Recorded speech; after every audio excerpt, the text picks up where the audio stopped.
UP विधानसभा चुनाव के मद्देनजर जहां एक तरफ बीजेपी जातीय समीकरण जोड़ने में जुटी है, तो वहीं दूसरी ओर इसी जातीय समीकरण को लेकर अब निषाद पार्टी ने बीजेपी पर ही दबाव बनाना शुरू कर दिया है। यहां तक कि यूपी चुनाव से पहले ही निषाद पार्टी के नेताओं के सुर भी बदलने लगे हैं। इस बीच निषाद पार्टी के अध्यक्ष संजय निषाद ने सीएम योगी को दो टूक में कहा कि आरक्षण की घोषणा नहीं तो समर्थन भी नहीं। दरअसल लखनऊ के रामाबाई पार्क में 17 दिसंबर को निषाद समाज की रैली हुई थी, जिसमें निषाद समाज के लोगों ने ये उम्मीद लगाई थी कि गृह मंत्री अमित शाह निषाद समाज के लिए आरक्षण का ऐलान करेंगे। लिहाजा इस ऐलान के लिए हजारों की संख्या में निषाद समाज के लोग गृह मंत्री की इस रैली में शामिल हुए थे।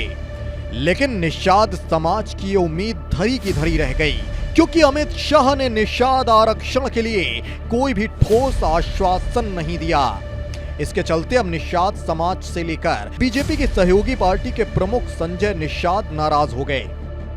संजय निषाद ने 18 दिसंबर को अपनी नाराजगी जाहिर करते हुए बाकायदा सीएम योगी को चिट्ठी भी लिखी, जिसमें कहा गया कि मेरे कार्यकर्ता मुझ पर भरोसा करके रैली में आए थे, इसलिए मैंने मंच पर कहा था कि बीजेपी हमारे मुद्दों की वकालत करती आई है। गृह मंत्री अमित शाह को निषाद आरक्षण के मुद्दे पर कुछ ना कुछ तो कहना ही चाहिए था। सिर्फ इतना कहने से काम नहीं चलेगा कि सरकार आने पर निषाद समाज के मसले हल होंगे।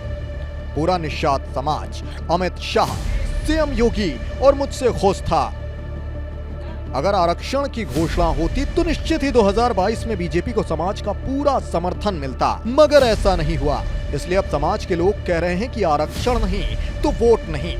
हमारे कुछ लोग बीजेपी का साथ छोड़ने के लिए भी कह रहे हैं। यूपी विधानसभा की 160 सीटों पर निषाद लोग जगे हुए हैं। इन लोगों का ख्याल रखते हुए आरक्षण की घोषणा जरूरी है। वहीं संजय निषाद के अलावा मुकेश सहनी भी निषाद आरक्षण को लेकर लगातार बीजेपी पर दबाव बना रहे हैं, जिसके बाद अब लगता है कि बीजेपी निषाद समाज को लेकर कोई भी रिस्क लेने को तैयार नहीं। तभी तो इस मसले को लेकर एक ही दिन में 3 बैठकें की गईं।